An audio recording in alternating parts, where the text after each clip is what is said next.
Hello, thanks for clicking on this video. I'm Miss Kane and today we're going to be looking at the setting of George Orwell's A Hanging in preparation for writing a critical essay at National 5. Before we begin looking at A Hanging in detail, I think it would be beneficial to have a refresher of what setting is in a text.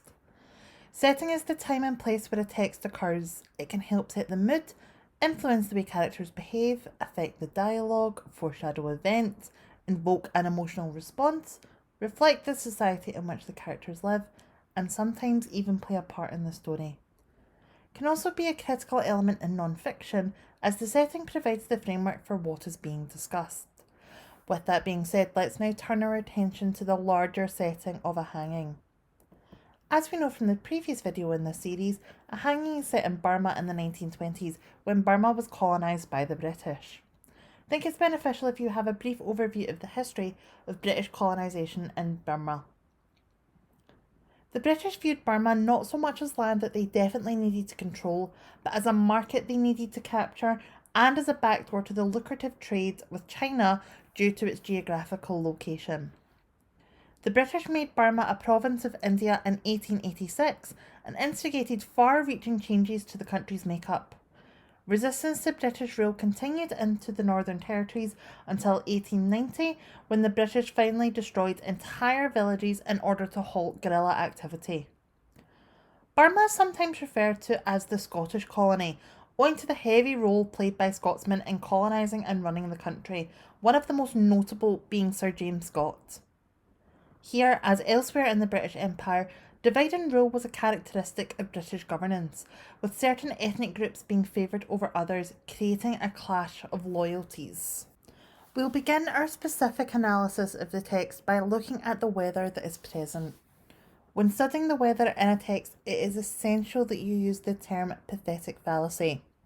Pathetic fallacy occurs when a writer attributes human emotions to things that aren't human, such as objects, weather, or animals. It's often used to make the environment reflect the inner experience of a narrator or other characters.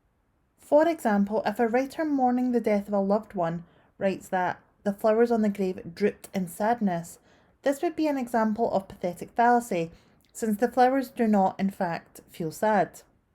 This is why it always rains in films during sad scenes. In A Hanging, the weather is described as, "It was in Burma, a sodden morning of the rains. A sickly light like yellow tinfoil was slanting over the high walls into the jail yard." On the screen now are 4 questions that ask you to think about this description of the weather. So what I recommend you do just now is pause the video, answer the questions, and press play when you are ready to hear the answers. Let's go over those answers now. In question 1, the quotation establishes a very depressing mood. Identify words or phrases which achieve this. The words that have been picked out in this answer scheme are sodden, sickly light, and yellow tinfoil. For question 2, you were asked to think about what sodden means. Sodden suggests it's completely soaked or saturated. Question 3 focused on pathetic fallacy, and it's used here by using the weather to create this depressing mood. How does the rain prepare us for Orwell's feelings about the hanging? Rain usually is a pathetic fallacy used to create an atmosphere which is sad or depressing due to the connection with crying. It prepares us for Orwell's regret about the situation and the guard's behaviour at the end. And lastly, question 4 asks you to analyse the use of imagery to describe the light. The simile suggests that the light is uncomfortable and unhealthy, which prepares us for the unnaturalness of the situation they are in. So well done on answering those questions, guys.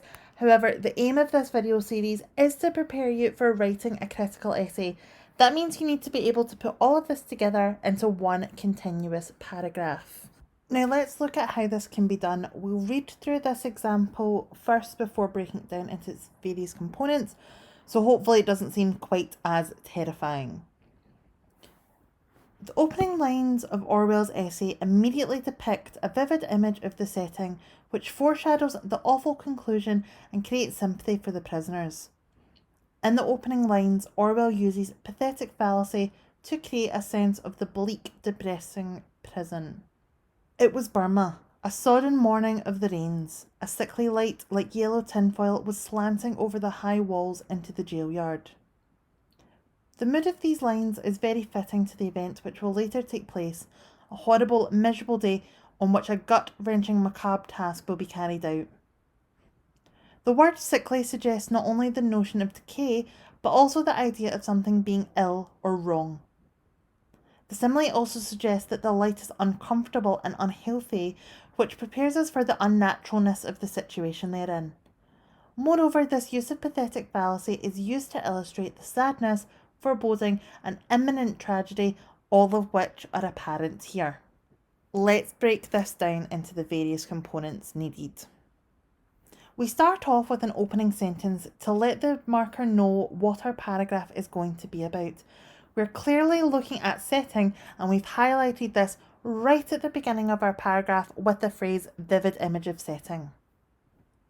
Next, we started to include some techniques by stating foreshadows the awful conclusion and creates sympathy for the prisoners, and highlighted pathetic fallacy to create a sense of the bleak, depressing prison.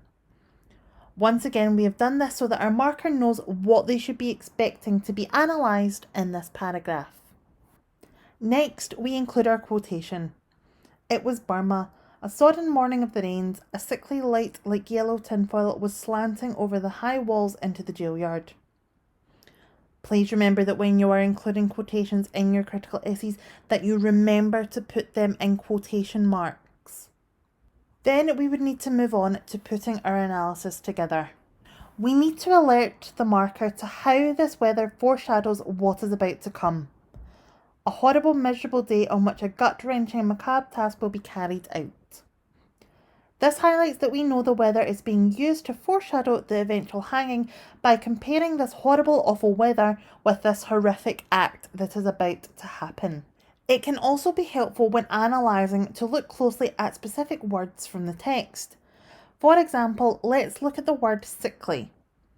We can use the skills that we have learned in Rui and Scottish set texts to provide some additional analysis for our paragraphs. Sickly suggests not only the notion of decay, but also the idea of something being ill or wrong. This alerts your marker to the fact that you are able to pick up on the subtleties of the text by looking very closely at specific word choice. Next in our analysis, we'll look at the simile in the quotation. It's really important that if there is a simile or a metaphor or some personification in a quotation, that you look at that as well. The simile also suggests that the light is uncomfortable and unhealthy, which prepares us for the unnaturalness of the situation they are in.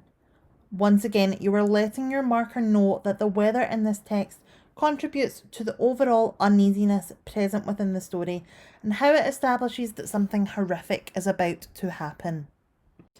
Lastly, we'll look at the pathetic fallacy. The use of pathetic fallacy is used here to illustrate the sadness, foreboding, and imminent tragedy, all of which are apparent here. If you are looking to push yourself further and, make sure that your analysis is as full as it could possibly be, you may also wish to highlight that the rain could be connected to crying and how this prepares us for Orwell's regret about the situation and the guard's behaviour at the end. I recommend you pause the video now and attempt to write your own paragraph, making sure you remember to introduce it properly, include the full quotation, and analyse the quotation to its fullest extent. Please press play when you are ready to continue with this video.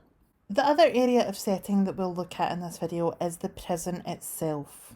At the beginning of the story, we are immediately given a description of the prison to establish us in that world. We were waiting outside the condemned cells, a row of sheds fronted with double bars like small animal cages. Each cell measured about 10 feet by 10 and was quite bare within, except for a plank bed and a pot of drinking water. In some of them, brown, silent men were squatting at the inner bars with their blankets draped round them. These were the condemned men, due to be hanged within the next week or two. On the screen now are 5 questions that ask you to think about the description of the prison. Please pause the video now, answer the questions, and press play when you are ready to hear the answers. Okay, let's go over those answers now. Question 1 asked you, what does the repeated word condemned suggest? The repeated word condemned suggests that the prisoners are all waiting to be executed, also that they are beyond any help. Question 2. What does the simile reveal about how the prisoners are viewed? Like small animal cages suggest they are not treated or viewed as humans. They are beneath the notice of the guards. Question 3. Also, what does cages connote? Cages connotes that they are put in tiny prisons in appalling conditions. Question 4. What do you learn about the prisoners' living conditions? Their living conditions are extremely small, with a plank bed and a small vessel for drinking water. They are plain and cramped. Question 5.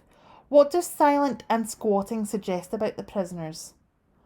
Silent and squatting suggest the prisoners aren't speaking and are sat in their cramped prisons waiting for the execution, knowing it will be their turn soon. So, well done on answering those questions. As I mentioned before, the aim of this series is to help you write your critical essay. So with that being said, we now need to put all of this together into a paragraph. Let's take a look at how this can be done. We'll read through this example first before breaking it down into its various components. Orwell's exploration of the immorality of capital punishment is also noticeable for the first time in the opening of the essay, when we are given a description of the prison's cramped and crowded conditions. We were waiting outside the condemned cells, a row of sheds fronted with double bars like small animal cages. Words such as high walls and jail yard are used to make it clear that Orwell's essay is set in a high security jail, again reiterating the restrictions and foreboding of the prison. As well as this, the imagery used to describe the conditions the prisoners are kept in shows us that they are essentially treated as animals, dehumanised, emphasising the cruelty they experienced and increasing our sympathy for them. Let's now break it down. So we begin with a sentence once again that lets our marker know what the paragraph is going to be about. So we have exploration of the immorality of capital punishment and given a description of the prison's cramped and crowded conditions. So once again, straight away, you are letting your marker know that this is what you are going to be talking about. Next up is the inclusion of your quotation. We were waiting outside the condemned cells, a row of sheds fronted with double bars like small animal cages. When you are answering the questions, you had a much larger quotation. Obviously, when you are writing your critical essay in a prelim or an exam, you have a limited amount of time to be able to do it. You don't want to be wasting precious minutes writing out a long quotation that you won't be able to fully analyse.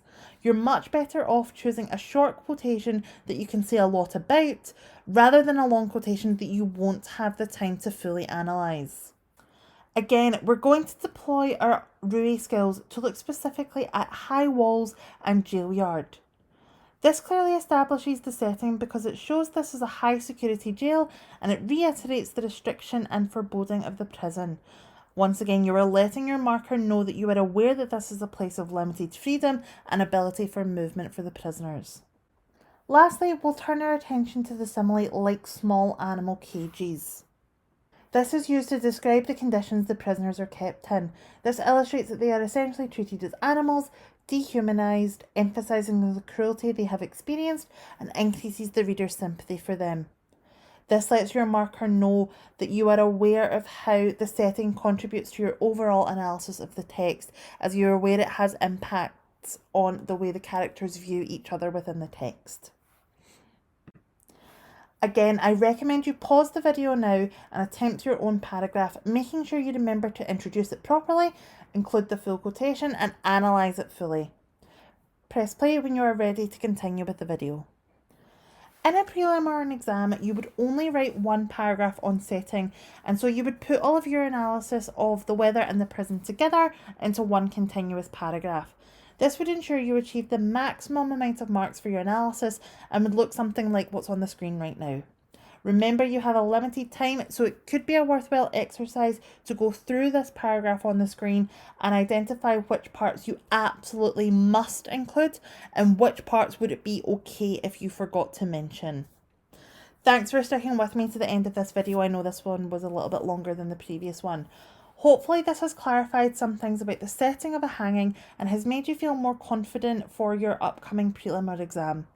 The next video in this series will focus on the characters, looking specifically at the prisoner, the superintendent and Francis. I hope you all have a fantastic week.